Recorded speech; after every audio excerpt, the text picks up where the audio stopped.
I don't believe in the story of Abraham.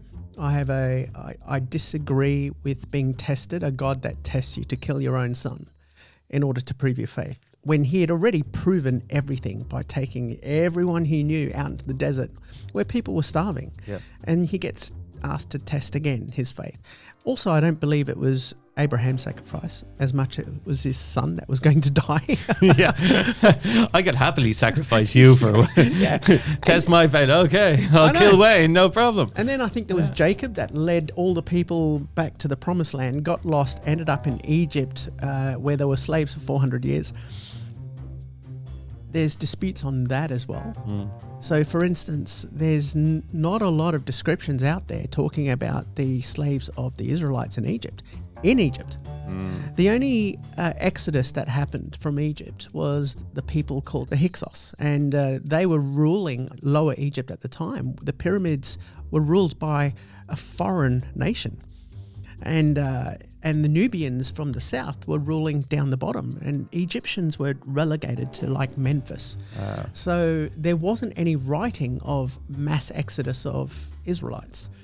So there's a lot of problems there, and we were always led to believe that Ramses II was the pharaoh during Moses' time, and that's a lie.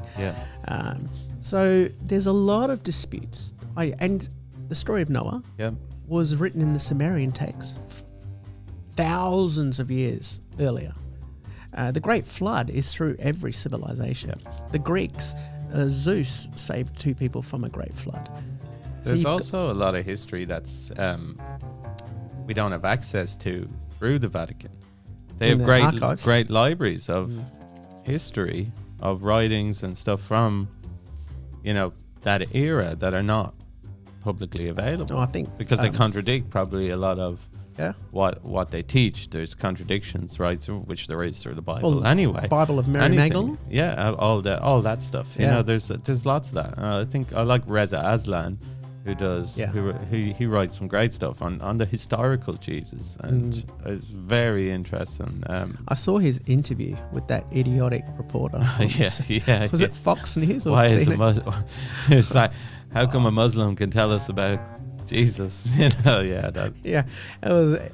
You just that's the one that went viral. But his book is phenomenal. I can't remember the name. It's something like Jesus of Nazareth or something. It's but it's basically the story of the historical Jesus, and from a historical scholar.